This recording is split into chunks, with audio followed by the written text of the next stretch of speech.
तो बात करते हैं यार, directive principles of state policy के नोट्स की बात कर रहेंगे।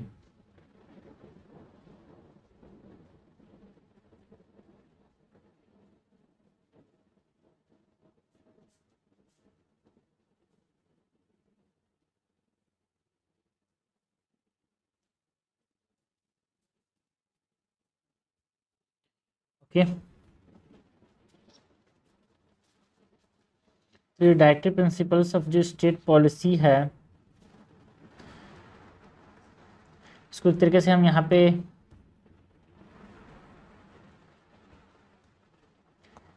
फ्लो चार्ट के फॉर्म में यहाँ पे हम देखेंगे। ठीक है, तो सबसे पहले तो यहाँ पे 3 तरह के डायरेक्टिव प्रिंसिपल्स होते हैं यार।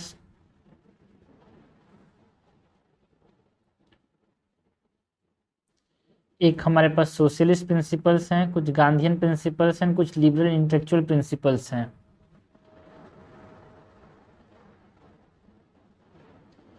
Socialist,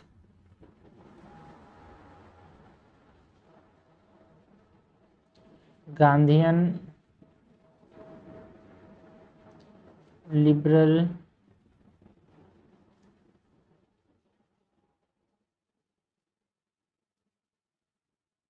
liberal intellectual. सोशलिस्ट के अंदर है ना, डायरेक्टिव प्रिंसिपल्स की बात करें तो डायरेक्टिव प्रिंसिपल्स हमारे पास आर्टिकल 38 से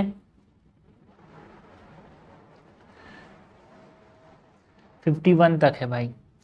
ठीक है, सो सबसे पहले तो हम आर्टिकल 38 की बात करें तो आर्टिकल 38 क्या बोलता है।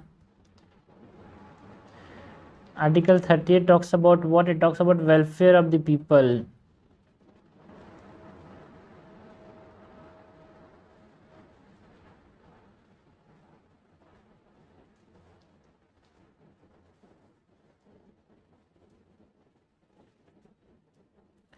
Article 39 it talks about what? Protection of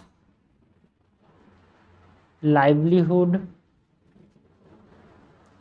resources, means, health, ये सबको प्रोटेक्ट करने की बात करता है आर्टिकल 39। आर्टिकल 39 ए, आर्टिकल 39 ए किस बारे में बात करता है? Equal justice and free legal add. Equal justice and free legal add देने की बात करता है आर्टिकल 39 ए। ठीक है, और कौन कौन से सोशलिस्ट प्रिंसिपल है यार यहाँ पे? आर्टिकल 41 हो गया। Article 41 it talk about securing, है ना, secure work, education and public assistance.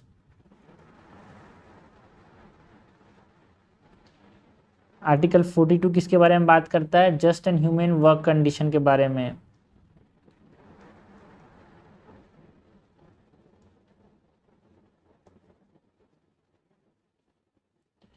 Article 43 किस बारे में बात करते हैं? दिस आर सोशलिस्ट प्रिंसिपल्स ना। Article 43 talks about secure living wage and standard of life. Secure living wage and standard of life. Article 43 A, article 43 A किस बारे में बात करता है? Participation of worker in the management of industries. ठीक है, so participation of workers in management. And 47 जो है वो nutrition and standard of living की बात करता है। सबको न्यूट्रिशन मिलना चाहिए और एक पर्टिकुलर स्टैंडर्ड ऑफ लिविंग मिलना चाहिए यार। ठीक है, this are all the socialist principles जो कि हमको कॉन्स्टिट्यूशन के अंदर देखने को मिलते हैं यार। ठीक है, आर्टिकल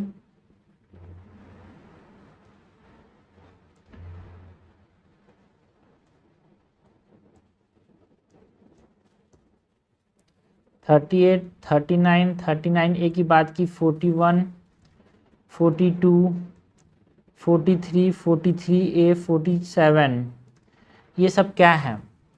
ये सब सोशलिस्ट प्रिंसिपल्स हैं। ये सब क्या है? सोशलिस्ट प्रिंसिपल्स हैं।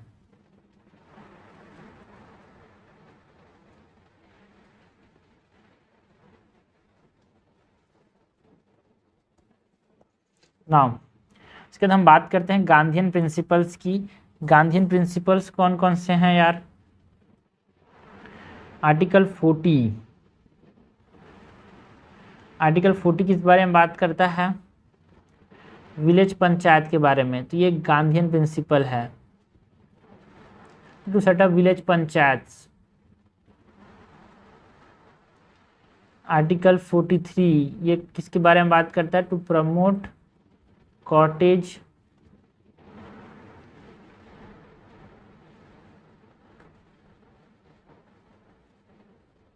इंडस्ट्रीज। 43B है ना, कोऑपरेटिव सोसाइटीज के बारे में बात करता है।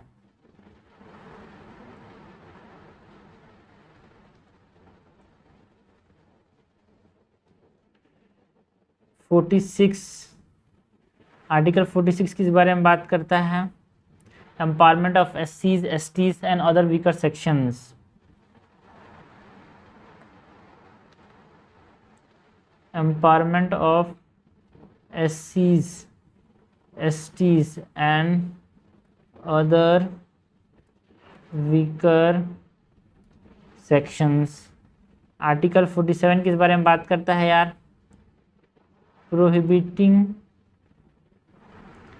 इंटॉक्सिकेशन और intoxicating drinks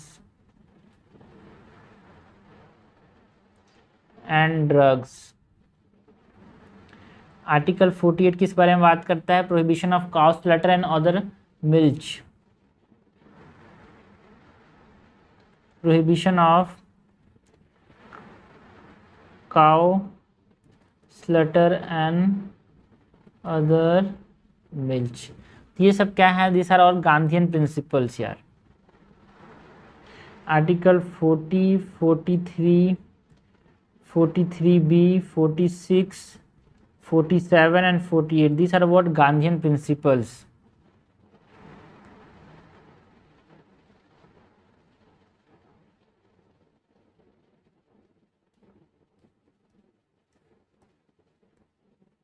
Now next are liberal intellectual principles।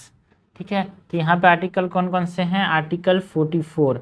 Article 44 किसके बारे में बात करता है? यूनिफॉर्म सिविल कोड, UCC के बारे में बात करता है। आर्टिकल 45 किसके बारे में बात करता है? Child care and education up to 6 year. Child care and education up to 6 year. Article 48, article 48 किसके बारे में बात करता है? एग्रीकल्चर एनिमल हस्बेंड्री के बारे में। एग्रीकल्चर एंड एनिमल हस्बेंड्री के बारे में बात करता है। आर्टिकल 48A किसके बारे में बात करता है? To protect environment, forest and wild life. Protect environment, forest and wild life.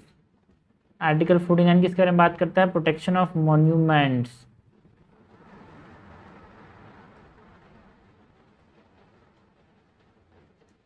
Article 50 किस बारे में बात करता है? Separation of judiciary from executive, मतलब है ना, separation of judiciary and executive. Separation of judiciary and executive. Article 51 ये किसके बारे में बात करता है? इंटरनेशनल पीस एंड सिक्योरिटी के बारे में। International peace and security. ये सब कौन कौन से है ना? आर्टिकल 44 हो गया, article 45, article 48, 48A, 49, 50 and 51। This are what? This are liberal intellectual principles.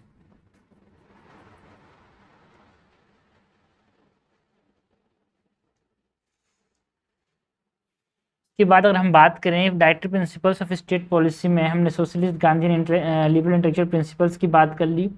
कुछ अमेंडमेंट्स की बात करते हैं यार, जो कि बहुत इंपॉर्टेंट है यहाँ पे, है ना।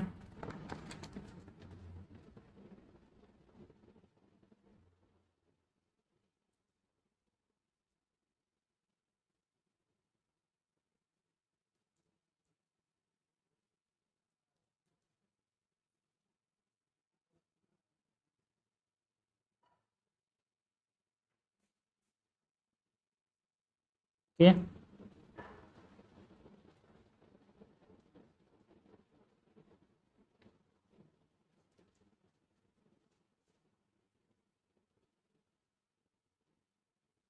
सबसे पहले तो हमारे पास मेन 4 अमेंडमेंट है directory principles of state policy के रिगार्डिंग।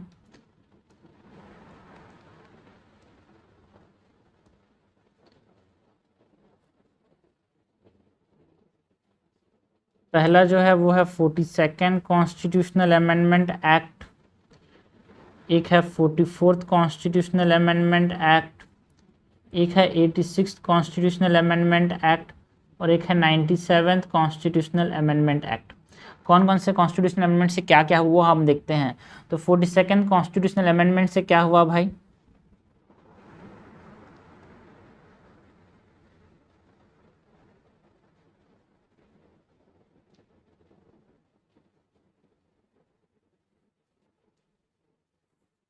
चार चीज़ें हुई। क्या क्या, हेल्दी डेवलपमेंट ऑफ चिल्ड्रेन, जो अभी हमने देखा ना भाई, हेल्दी डेवलपमेंट ऑफ चिल्ड्रेन वो किसके अंदर है,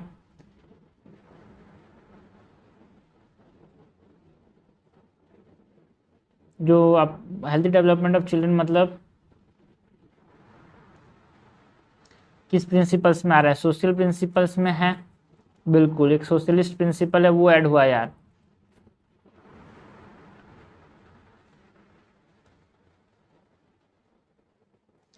हेल्दी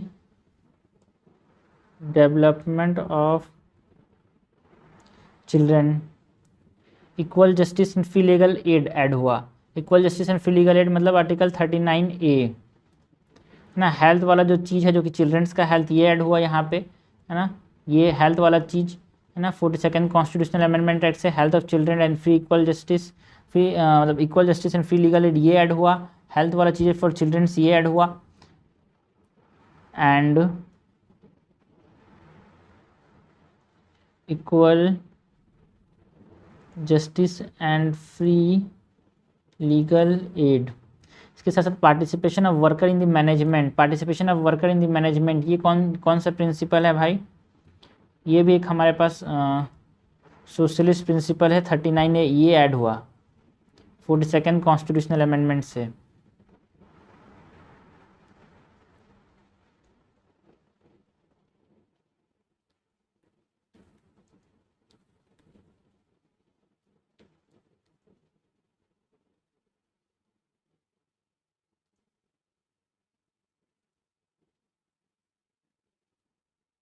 पार्टिसिपेशन ऑफ वर्कर्स इन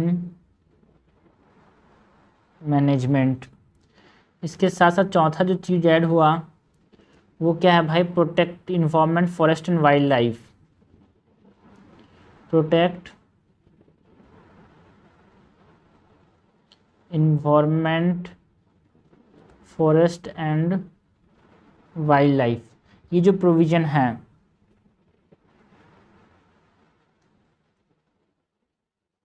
ये ऐड हुआ 42nd कॉन्स्टिट्यूशनल अमेंडमेंट से।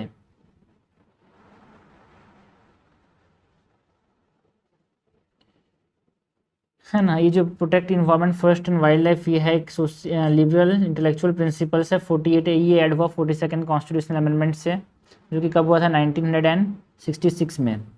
44th कॉन्स्टिट्यूशनल अमेंडमेंट से क्या ऐड हुआ, to minimize inequalities, minimize inequalities की बात कहाँ पे की जाती है यार, टू मिनिमाइज इनइक्वालिटीज़,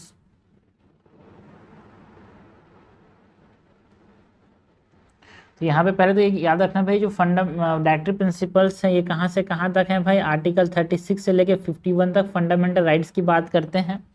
36 जो है वो डिफाइन करता है स्टेट को क्या क्या ऑब्लिगेशंस हैं, एंड 37 ये बोलता है कि दे आर नॉट एनफोर्सेबल, कि अगर फंडामेंटल राइट्स आपको सपोज करो वेलफेयर ऑफ द पीपल करना एक जिम्मेदारी है स्टेट का, अगर कहीं नहीं हो पा रहा है तो आप यहाँ पे जैसे fundamental rights are enforceable in the court of law, अगर कहीं आपको फंडामेंटल राइट वायलेट हुआ था तो आपको कोर्ट जाने का अधिकार है, बट ऐसा नहीं कि आपको डायरेक्टरी प्रिंसिपल्स नहीं मिले तो आप कोर्ट चले जाओ, है ना।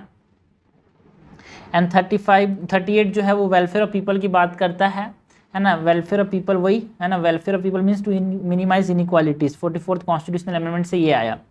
नाउ 86 कॉन्स्टिट्यूशनल अमेंडमेंट जो है ना, इसने क्या किया it change subject matter of article 45 and made it fundamental right. जो आर्टिकल 45 में क्या बोला जा रहा है कि ये पहले से था ना आर्टिकल 45 की child care and education up to 6 years तक करना है। तो राइट टू एजुकेशन एक्ट एक तरह से आप बोल सकते हो कि 86 कॉन्स्टिट्यूशनल अमेंडमेंट ऑफ 2002 जो था एक तरह से क्या लाया भाई, राइट टू एजुकेशन। ठीक है, उसने क्या किया कि ये जो फंडामेंटल राइट्स है उसको मतलब जो डीपीएसपी उसको फंडामेंटल राइट बना दिया एक प्रकार से 21A के अंदर। हमने देखा फंडामेंटल राइट्स में। So 86 constitutional amendment, it changed subject matter of article 45. It talks about child care and education up to 6 years and made it a fundamental right. 97 constitutional amendment ये किसके बारे में बात करता है? It added the cooperative, it talks about cooperative societies। ठीक, cooperative societies जो बनाने का अधिकार है, it is a Gandhian principle 43B। 97 constitutional amendment से ये ऐड हुआ। 97 कॉन्स्टिट्यूशनल अमेंडमेंट कब 2011 में हुआ था। 86 कॉन्स्टिट्यूशनल अमेंडमेंट 2002 में हुआ था। 1968 में हुआ था। ये 1966 में हुआ था। ठीक है, तो ये जगह खाता है इसलिए इसको नहीं लिखा हूँ। ऐसे भी इसको ऑर्डर में अरेंज करके भी आता है। ठीक है, सो ये हमने बात की अबाउट इम्पोर्टेंट अमेंडमेंट्स यार। हमने बात की डायरेक्टिव प्रिंसिपल्स की, अमेंडमेंट्स की। ना कुछ फंडामेंटल राइट्स वर्सेस डीपीएसपीज में यहाँ पे वो चलता है कि फंडामेंटल राइट्स ज़्यादा इंपॉर्टेंट है कि डायरेक्टिव प्रिंसिपल्स। उसके पीछे एक डिबेट चलता है, उसमें सुप्रीम कोर्ट के डिफरेंट जजमेंट्स में बताया गया है, तो उसके बारे में बात करते हैं। Fundamental rights versus DPSPs.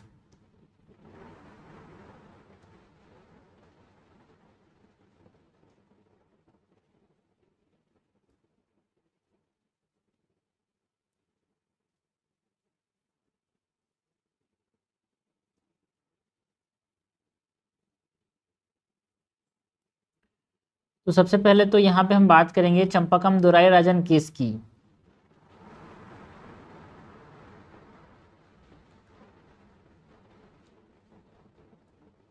जो चंपाकम दोराई राजन केस था जो कि 1951 में चला था। ये जो चंपाकम दोराई राजन का केस है ना भाई, ये क्या बोलता है, ये सुप्रीम कोर्ट की जो है ना चंपाकम में दोराई राजन केस क्या बोलता है,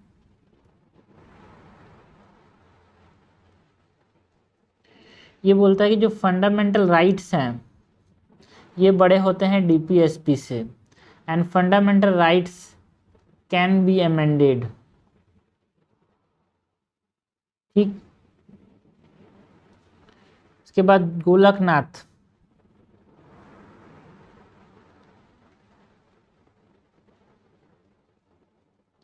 गोलकनाथ केस ऑफ 1967।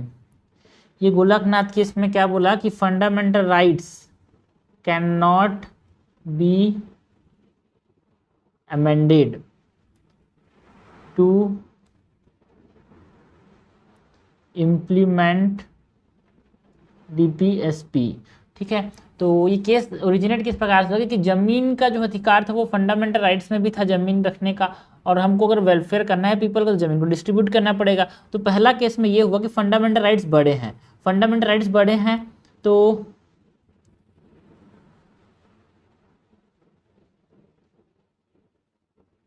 मतलब कि अगर कोई भी कॉन्फ्लिक्ट होता है फंडामेंटल राइट्स और डीपीएसपी में तो कौन प्रिवेल करेगा, फंडामेंटल राइट प्रिवेल करेगा। एंड इसने ऑल्सो यही बोला कि भाई fundamental rights can be amended, है ना। बट गोलकनाथ केस में क्या बोला कि fundamental right can not be amended to implement DPSP.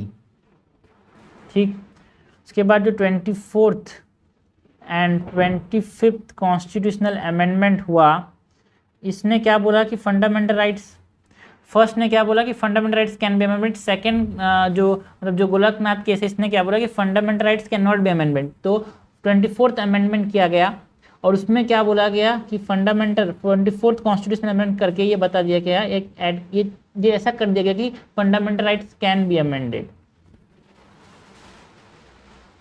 And 25th constitutional amendment से क्या हुआ?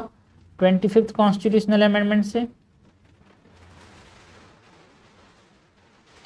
25th constitutional amendment it inserted article 31C.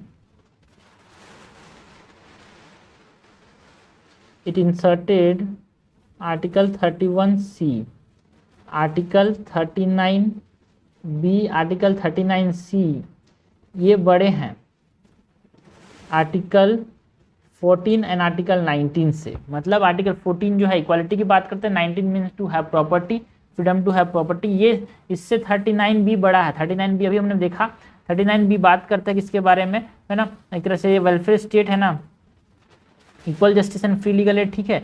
39B and C जो है ये बड़े हैं, एक तरह से ये वेलफेयर स्टेट की बात करता है यार, protection of the livelihood resources means की बात करता है, तो एक तरह से डिस्ट्रीब्यूशन करने की बात हो रही है जमीनों की। नाउ सबसे इंपॉर्टेंट जो केस है वो है केशवानंद भारती केस।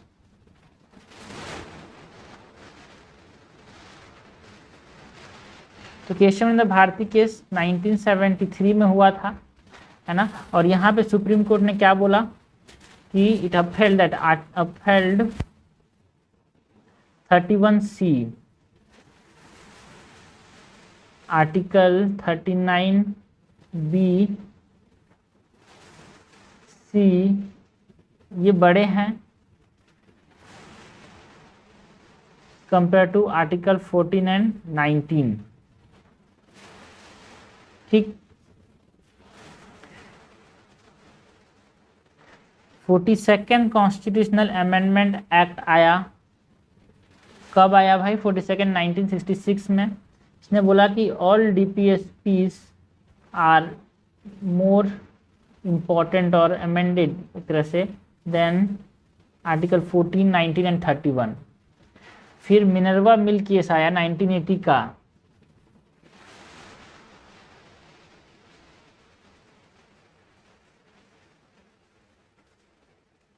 तो केशवानंद भारती केस में उल्टा हुआ ना, आर्टिकल 14 और 19 को इम्पोर्टेंस दिया गया, ठीक है। तो supreme court yes, Kesavananda Bharati में क्या हुआ, article 31C right to property, article 39B and C ज़्यादा इंपॉर्टेंट है as compare to article 14 and 19। 42nd से all DPSP more important and article 14, 19 and 31 important, मतलब इन द सेंस प्रिवेल करेंगे। Now last में Minerva Mill case ने क्या बोला,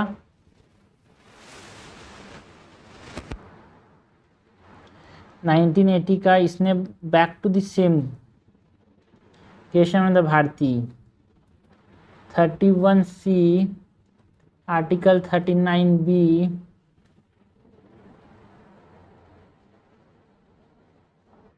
okay, back to the 31C, article 39B and C prevail over article 14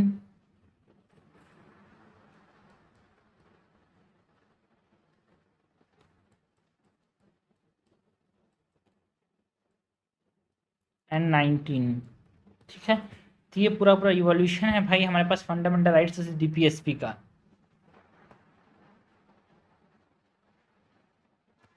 है ना। मतलब कंसंट्रेशन ऑफ वेल्थ को प्रिवेंट करना। आर्टिकल 39B किसके बारे में बात करता है? Article 39B this are concerning the distribution of material resource and the prevention of concentration of wealth, ठीक है। डिस्ट्रीब्यूशन ऑफ मटेरियल रिसोर्स की बात करता है 39B, it talks about distribution of material resource, and 39C talks about prevention of concentration of wealth। तो जो wealth रखा हुआ है मेरा फंडामेंटल राइट है भाई, तो इस प्रकार से वो जीत जा रहा था। तो ये हमारे पास इसी के बीच में ये डिस्कशन है भाई, ठीक है। ये मेन चीज़, दो चीज़ दोनों को समझना आप जरूरी है। तो हमने बात की फंडामेंटल राइट्स DPSP की, है ना। हमने बात की रिगार्डिंग दी अमेंडमेंट्स यार, हमने बात किया कौन कौन से डायरेक्टिव प्रिंसिपल्स हैं, socialist, Gandhian and liberal intellectual principles की बात की।